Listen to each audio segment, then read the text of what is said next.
Hola, tanto tiempo otra vez. Hoy quería compartirles un poco de lo que Dios me hablaba por medio de su palabra. Ya me venía inquietando hace un par de días y hoy me mostraba algo que es importante para todo cristiano. Y se encuentra en Primera de Pedro, Segunda de Pedro, capítulo 1. Seguramente muchos de ustedes ya lo conocerán. Dice así, desde el versículo 3 en adelante.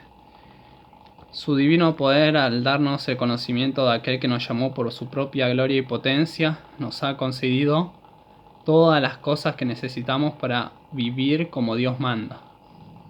Así Dios nos ha entregado sus preciosas y magníficas promesas para que ustedes, luego de escapar de la corrupción que hay en el mundo, debido a los malos deseos, lleguen a tener parte en la naturaleza divina.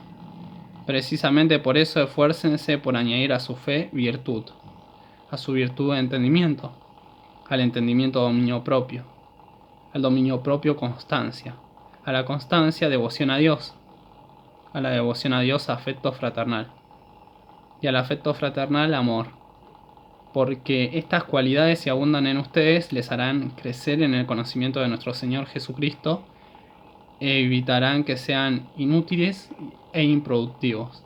En cambio, el que no las tiene es tan corto de vista que ya ni ve y se olvida de que ha sido limpiado de sus antiguos pecados. Por lo tanto, hermanos, esfuércense todavía por asegurarse del llamado de Dios, que fue quien los eligió. Si hacen estas cosas, no caerán jamás, y se les abrirán de par en par las puertas del reino eterno de nuestro Señor y Salvador Jesucristo. En sí, lo que quería centrarme es en las cualidades que se hablan acá, porque es como que muchas veces no quedan claras. Uno lo lee y dice, wow, qué lista. Pero es como que es una lista en sí progresiva, parecería. En primer lugar encontramos fe. Yendo al griego, eh, la palabra que se traduce como fe puede ser traducida como confianza, creencia. En sí es fe cristiana. A eso se refiere lo primero. Y dice, esfuércense por añadir a su fe virtud. ¿Qué es virtud? Dirá alguno. Bueno, hace referencia a la bondad. En sí, ¿cómo te das cuenta si alguien es bueno o si actúa bien? Si sus obras en sí demuestran que es bueno. En sí eso es ser virtuoso. Bueno, siguiendo, la palabra que aparece es conocimiento. ¿Por qué uno necesitaría conocimiento? Cuando uno tiene fe, luego empieza a actuar con bondad o virtud, necesita conocimiento para saber qué está bien y qué está mal, qué es de Dios y qué no es de Dios. En sí, conocimiento de la palabra, conocimiento de la salvación. Si se continúa, aparece que al dominio propio hay que añadir constancia. Algunas versiones traducen perseverancia. Sería lo mismo. Perseverancia, persistencia, paciencia. O sea, tenés fe. O sea, crees, sos alguien que cree. Tenés bondad, sos alguien que actúa bien. Ahora tenés conocimiento, así que puedes actuar mejor. Pero con ese conocimiento no es que voy a hacer lo que quiero. No, vas a tener que aplicar dominio propio. En sí, saber manejarte a vos mismo, dominarte a vos mismo. Y eso tiene que ser constante. En quinto lugar, no, en sexto, a esa persistencia, perseverancia, hay que añadirle piedad. ¿Qué es piedad? Bueno, en sí hace referencia a que ya te reconozcas a vos mismo como cristiano, vamos a decirlo así. Se puede traducir como devoción, como vida piadosa, como religión. En cierta manera, es que vos ya perteneces a algo. O sea, ya perteneces a Cristo, reconoces, no es simplemente una fe de una persona común, sino que ya reconoces que perteneces a alguien. Bueno, a esta piedad, devoción o o virtud también se traduce algunas veces, es la palabra eusebeian, lo que quiere decir, bueno, como dije, vida piadosa, religión. En Hechos 3:12 aparece esta palabra, cuando Pedro va con otro más de los discípulos y aparece un ciego de nacimiento, si no me equivoco. Lo sanan y es como que le atribuyen a él, o sea, a su virtud, como que en sí a lo que él cree, que por eso se sanó el ciego, que se sanó por lo que Pedro cree, por su virtud o el poder de él. ¿Y qué es lo que dice Pedro? Que no, o sea, es por Dios, o sea, por Jesús. Que Cristo lo sanó, no es como que lo reconoce de él por algo que él crea. Esta misma palabra se traduce como vida piadosa en 1 Timoteo 2:2 y hace referencia a la vida piadosa de los gobernantes, que uno debe orar por eso, o sea, para que lleven una vida piadosa y digna, o sea, que sean cristianos, en pocas palabras. Eso quiere decir piedad, devoción, virtud, vida piadosa. En sí una vida que vaya orientada a la salvación, o sea, una vida que esté salvada por Jesucristo, que lo reconozca como Señor y Salvador. La siguiente palabra que aparece es la que hace referencia a amor fraternal. En sí, alguno habrá escuchado ya alguna predica o algo del término filios. La palabra acá es Philadelphian. Se leería y hace referencia a esto, amor entre hermanos, amor fraternal, amor de familia en sí, entre cristianos. Luego lo siguiente es como que se diferencia, como que lo último que aparece es lo mayor, y es esto, el amor ágape, que nosotros muchas veces decimos que es el amor de Dios. En sí, al ir en la Biblia y ver dónde aparece este amor ágape, que está relacionado con Dios, primero podemos decir que aparece cuando Jesús da una advertencia del fin de los tiempos. Dice, el amor de muchos se enfriará. Ahí no está haciendo referencia al amor de otros, sino la palabra que aparece es esta ágape. Y si yo digo, o sea, por como se ve en la Biblia, esta palabra está muy relacionada con Dios, este ágape. Aún en el mismo mandamiento, ama al Señor tu Dios con todo tu corazón, utiliza esa palabra.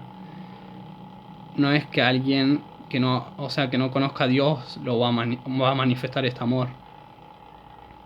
Por eso cuando dice el amor de muchos se enfriará, se está refiriendo a la iglesia. Las señales del fin, Mateo 24:12. Siguiendo esta misma palabra aparece en Lucas 11:42. Descuidan la justicia y el amor de Dios. Le dice Jesús eso a los fariseos.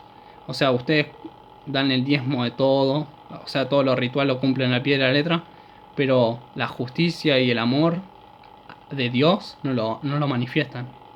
En sí, con las viudas, los huérfanos, los extranjeros, o sea, ellos no se comportaban bien, no mostraban ese amor de Dios, ese amor ágape. En sí, también aparece en Juan 5:42, cuando Jesús da un mandamiento y dice en sí que van a reconocer que somos sus discípulos cuando nos amemos los unos a los otros. ¿Con qué nos vamos a amar? Con el amor de Dios. La misma palabra se utiliza cuando Jesús les habla a los discípulos y le dice que hay que amar a los enemigos. ¿Cómo? Mi pregunta es, con tu amor tan imperfecto, ¿cómo vas a amar a los enemigos? La verdad es que uno ni siquiera lo piensa, ni se le pasa por la cabeza amar a alguien que lo odia a uno. Bueno, este amor ágape es el que aparece ahí. O sea, con ese amor de Dios tenemos que amar aún a los enemigos. También la misma palabra aparece en Romanos 5:5 y se dice que el amor de Dios se ha derramado sobre nuestros corazones por medio del Espíritu Santo que Él nos ha dado. Entonces este amor nace de Dios, o sea, viene de Dios. En el fruto del Espíritu que aparece en Gálatas, la primera manifestación es el amor. Y podría seguir hablando de este amor que está relacionado con Dios, esta palabra, en Lucas 7:47, cuando Jesús es invitado a la casa de un fariseo a cenar y aparece una mujer y que tenía mala reputación y se tira a los pies de Jesús, llora y Jesús le dice que sus pecados son perdonados. Rompe un frasco de perfume y lo unge a Jesús, de alguna manera. O sea, con los cabellos y las lágrimas. Y Jesús le dice al fariseo, tú no me diste nada cuando llegué, y le hace una lista de cosas. Y termina diciendo, si he llamado mucho es porque sus muchos pecados le son perdonados. Y Jesús la perdona y le dice que se vaya en paz. Si he llamado mucho a Jesús porque entendía que Jesús venía de Dios. Lo mismo, el amor ágape. Al tener presente esas cosas vemos lo progresivo. De fe se pasa a una bondad, a una virtud, de eso se pasa al conocimiento de la palabra, al conocimiento de la salvación. De eso se pasa al dominio propio, después a un dominio constante. Después a la devoción, al manifestar que somos cristianos verdaderamente a otros. Luego se pasa al amor fraternal, al amor entre hermanos, entre la iglesia, vamos a decirlo, entre cristianos. Y después se pasa a un amor ágape, que te permite amar a los de la iglesia, a los que no son de la iglesia, aún a tus enemigos, y sobre todo a Dios. Siguiendo el versículo 8 en adelante, es como que dan la respuesta para qué sirven estas cualidades. Dice, porque estas cualidades, si abundan en ustedes, les harán crecer en el conocimiento de nuestro Señor Jesucristo, y evitarán que sean inútiles e improductivos. En sí, para que no seas inactivo, o sea, perezoso, para que no estés desocupado. Si estás ocupado en estas cualidades, no vas a estar desocupado. Y también para que dé fruto, porque si no estás cumpliendo con estas cualidades nunca vas a dar fruto, vas a ser improductivo, como dice acá. Y el centro de todo es el verdadero conocimiento de Jesús, porque si vos cumplís al pie de la letra estas cosas, cada vez tu relación va a ser más cercana a Dios y vas a empezar a amar como Dios ama. Al final yo me planteo unas preguntas y es ¿para qué sirven estas cosas? Lo responde el versículo 10. Dice, para asegurarnos del llamado de Dios, quien fue que nos eligió, y para no caer jamás, como hizo otras versiones, no tropezar. Para eso sirven estas cosas, para ser diligente en lo que Dios te llamó y para no caer. ¿Y qué pasa si no tenemos estas cosas? Lo dice el versículo 9. El que no las tiene es corto de vista. Si no estamos practicando estas cosas, estamos siendo cortos de vista. O aún peor, estamos olvidando lo que Jesús hizo por nosotros, porque no cambiamos, no es una fe que se transformó en un amor de Dios, sino que seguimos en lo mismo, no estamos siendo constantes, no estamos dominándonos. Por eso, si no las estamos cumpliendo, estamos ciegos. Tercera pregunta, ¿qué ocurre si cumplo? En el versículo 11 se dice, y se abrirán de par en par las puertas del reino eterno de nuestro Señor Jesucristo. Señor y Salvador Jesucristo. En sí vas a tener una amplia entrada al reino eterno. Por último, Pedro insiste en estas cosas. En el versículo 12 lo dice que siempre lo va a recordar. En la versión de las Américas dice, aunque ya lo saben, se los vuelve a volver a recordar a estas virtudes, a estas cualidades. Nuevamente en el 13 y en el 15 dice, los voy a volver a recordar. En el 15 dice, aún cuando ya no esté, voy a dejar de alguna manera algo para recordarles esto. ¿Y por qué hizo todo eso? ¿Por qué tanto esfuerzo por eso?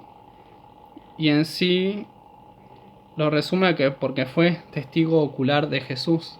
Él oyó a Dios diciendo, este es mi Hijo amado, cuando estaba con Jesús en el monte de la Transfiguración. Por eso, no descuidar estas cualidades para no ser inactivos o infructíferos, para empezar a ser verdaderos discípulos. Les mando un saludo y que Dios los